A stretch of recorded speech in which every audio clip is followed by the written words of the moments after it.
আমার মনে হয় বিশ্বের কোনো দেশে এমন অবিচার হয় না।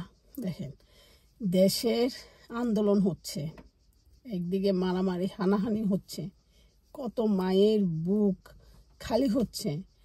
এই যে যারা শহীদ হচ্ছে তাদের অনেক আত্মীয় স্বজন দেশের বাইরে আছে, তারা কিন্তু খোঁজ খবরের জন্য বেকুল হয়ে আছে।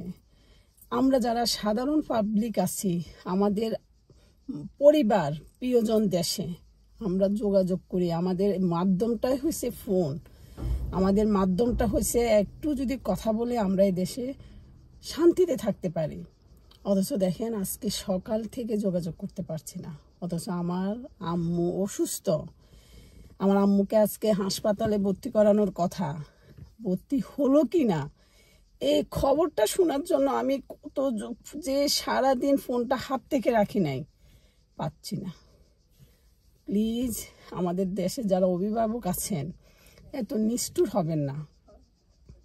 কেন নেটওয়ার্ক বন্ধ করে দিচ্ছেন? এটা বিশ্বের কোথায়ও নাই। আপনি নেটওয়ার্ক বন্ধ করে আমাদেরকে কেন মেরে ফেলতেছেন? আমরা তো দম বন্ধ হয়ে মরে যাচ্ছি, বাইরে যোগাযোগ করতে পারতেছি না। প্লিজ, এত নিষ্ঠুর হবেন না। যেভাবে শান্তি হয় সেভাবে দেশটা চালান।